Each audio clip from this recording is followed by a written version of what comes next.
My name is Prince Lenny Penalota, and I go by the name because I got the name from the lady that adopted me.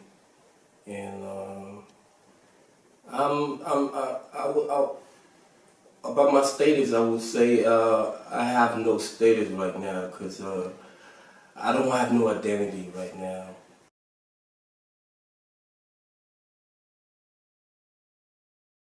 Oh, my childhood, man. This is something that I get really nervous of talking about. Um, me being tortured, me being abused in so many ways that you could ever think of. And I was sexually abused, I was physically abused, and I was not the only one.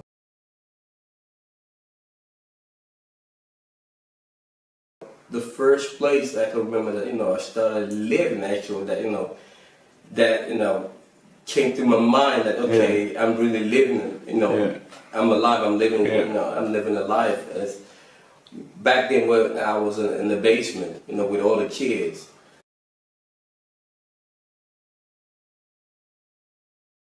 I was not there alone. There were other kids in there too.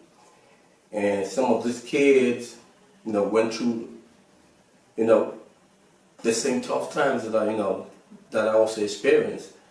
And some of them couldn't even make it out alive because some of them were killed. And this is something that I really don't want to remember because each time I remember it, I kind of like I tremble. I have this fear in me. I still experience this the trauma. This, and it holds me back. And it's just something I cannot put to words right now. It's the women that were sexually abusing kids, all the kids, when I mean all the kids, there were kids, they were both male and female, We were all there, we couldn't do anything, and in some cases, we were even drugged.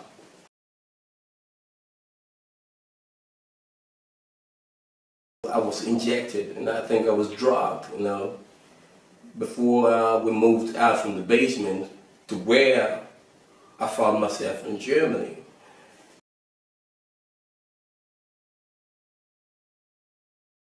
Living on the street, as somebody that I have the personal experience, it's not something fun. It's not something sweet to be homeless, and it was really tough because under every weather conditions, I'm out there on the street, hanging out with those people that I would say raised me up as a person, Sometimes we're sleeping on streets, and sometimes we just like to look for empty shelters, empty buildings, or empty homes just to hang out. Mostly in the industrial areas, because in the industrial areas, at night, it's almost, it's empty and nobody's there. So we just gotta find a way to squeeze, to like get in to sleep in some certain places in the industrial areas. And sometimes I end up sleeping on, for those of my buddies back then that had cars, I end up sleeping in their cars, and if there's no car available, I just find myself sleeping on the street. See, I'm sleeping on the bridge, or sleeping out somewhere that's like hidden from the police or the authorities, so that no one could find me. And sometimes I just sleep alone. Sometimes, I have other people, also homeless people, also sleeping with me on the street.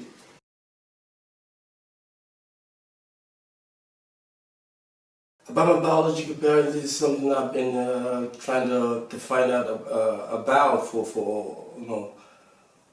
the past years, and I don't know about my biological parents. I don't have no clue about them, and this is something I'm still searching for. This is like part of the answers I'm still searching for, and I hope someday I get to this answer, this question answered, because For me, I can't even find sleep.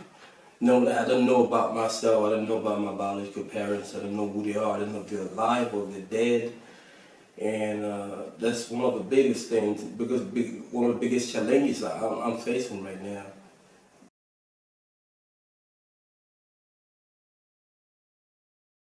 If you would have asked me some years ago, I wouldn't have told you anything. And yeah, I saw a lot of things I cannot bring myself to say right now.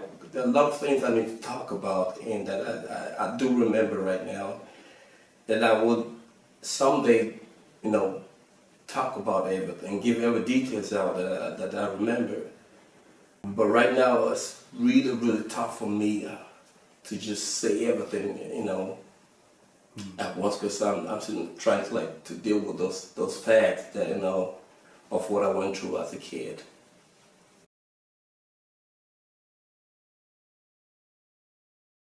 I did get help from two psychologists that really worked hard on me, and I'm really grateful to them that they really worked hard on me to get me to the point that I am today.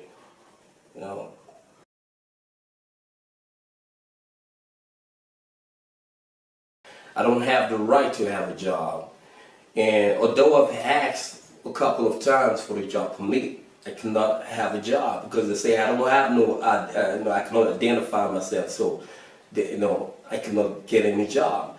For example, if I should fall in love with somebody, I cannot get married officially.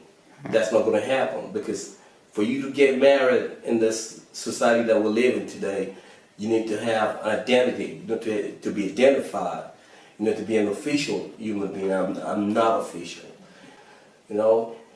I cannot travel outside of Germany, and I could move. Just recently, I had a permission to move around Germany, and for musical reasons, the government gave me that the right to move around Germany. I think it was 2 years ago I had that right to move around. But before then, all these years that I've been living, I never had the right to move around, because if I did, I would get myself in trouble and probably end up in jail.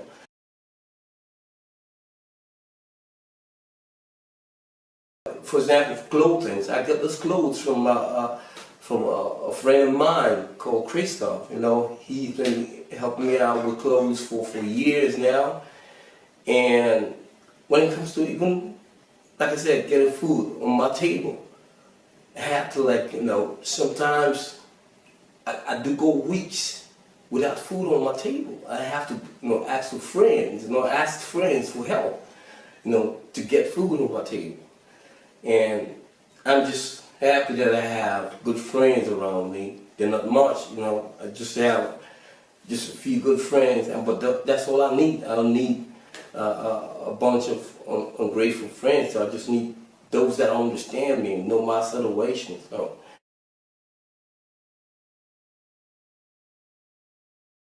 at the moment, life is still the same. I'm still living life like an alien, because I'm not identified. I don't have no ID, no passport. I don't know about myself. I'm still looking for my family, and despite the fact that I have to say this right now, because this is news, some people know out there that I'm registered as a missing person in the United States, and with the National Center for Missing and Exploited Children. So they have my case file and they have my DNA on their database back there in the United States. Because I did a DNA test at the American consulate here in Frankfurt. I was called by one of the FBI agents there, and he told me to come around, and he wanted to have my DNA done. So I went over there and I did my DNA, and it took this DNA back to the United States. And from what I was told, that they're going to make use of this DNA to see if they could find out a match with it. That's if anybody from my biological family makes a report, or if there've been previous report of a missing person, which is, for example, if they made a report about me missing, somebody would have probably, leave a DNA sample over there. And with my DNA being down here, they could match my DNA with any other DNA. And if it matches somebody's DNA over there, that means that kind of like solve a huge problem. But that means I probably find a member of my family. So this is what I'm hoping for right now.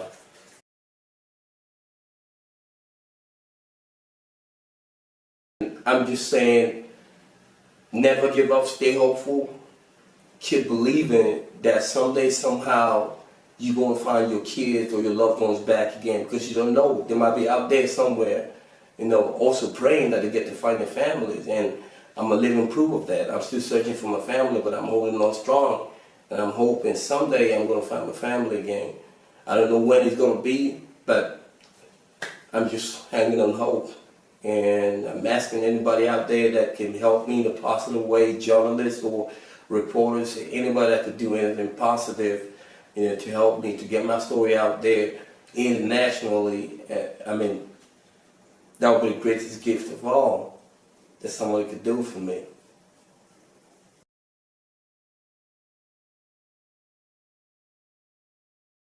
One more thing that I need to add, because this concerns my the music scene, because there are a lot of people that don't know about me, and they see me with they view me in a different with a different view. They kind of look at me and see me like totally different because of the way I present myself on stage. They think I have it all. That I'm a rich guy and I'm living a bossy life and that kind of stuff. But the truth is just what you just heard right now. I'm not living no bossy life, and I'm a survivor. I'm a guy that's still hustling out there and try to get food on the table and try to stay alive till I find answers to all the questions I have on my mind about myself and about my family.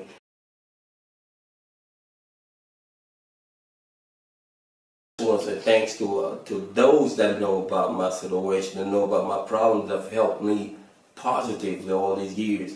To all my friends that have been there for me, I just want to say thanks to all of them, and to Claudia, to Sebastian, to Christoph Bayros, to the Baston family, to my friend Yanis Schreiner and his girlfriend, and to everybody that's contributed, to my friend also, Johannes Liti, to Pablo and the Ivory Revolte, and to my beautiful female friend also, Susie Summer and Werner Schmidt, and to everybody that's helped me that I cannot mention right now in the video. I just want to say thanks to everybody that's helped me out. I appreciate the love. I appreciate the protection also. And life goes on. Wonda Prince is still living, and I'll keep on living till I find my family.